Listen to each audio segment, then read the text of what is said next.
Kiddi, ég var beðinn að taka þig í viðtal eftir leikinn þegar voru ykkur 2 mínútur eftir og þið voru á leiðinni út og ég átti að spyrja þig. Ég átti að spyrja hvort þú myndir halda þá með Njarðvík á móti Grindavík. Hvað gerist þetta á síðustu 2 mínútur? Eins og ég hef sagt, þetta bara þrautseigja í þessu helvítisliði. Sorry, í blóti. Það bara þrautseigja, við gefumst ekki upp. Við erum alltaf klárið til að setja stóru skotin og alltaf klárið til að taka stóru skotin. Við erum ekki hræddir við þau, sama hvort það fer onni eða ekki og í dag fór það onni. Og bara þessi leikur sýnir okkur bara að þessi íþrótt að þetta aldrei búið fyrir að búið.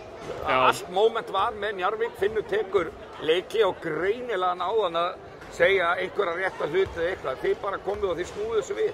Menna hvað, var það eitthvað sem hann breytti eða hvað?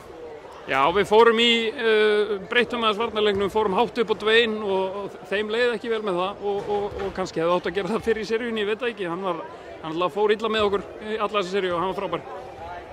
Ok, og enn og aftur, Valur enn og aftur komið í lokaúrslit og þú ert að fara að mæta þínum gömlu félögum í Grindavík. Hvernig svona leggst það í því? Það verður bara svipað á þessi sería. Þú veist, við mæta Njarðvík og síðan Grindavík og það er skemmtilegt. Þú veist, það er einhverja tengingar í þessu og stemming og þá verður þetta bara skemmtilegt. Það er eins og skiptir máli í þessu. Það voru margir sem vildu fá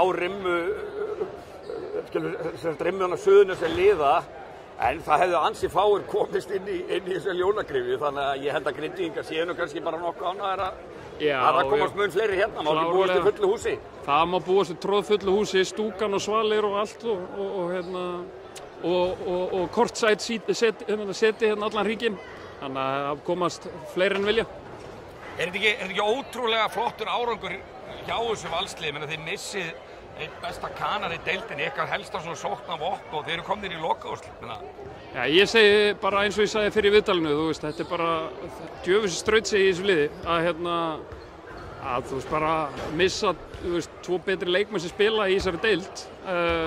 Það er bara risastórt fyrir okkur og við náum einhvern veginn að komast í lokaúrslit. Það sýnir bara hvað við erum með góðan mannskap og tilbúinir að fylla í götin og gera það sem við erum kannski ekki endilega vanir að gera og breyta svolítið það sem við höfum verið að gera fyrir í vetur.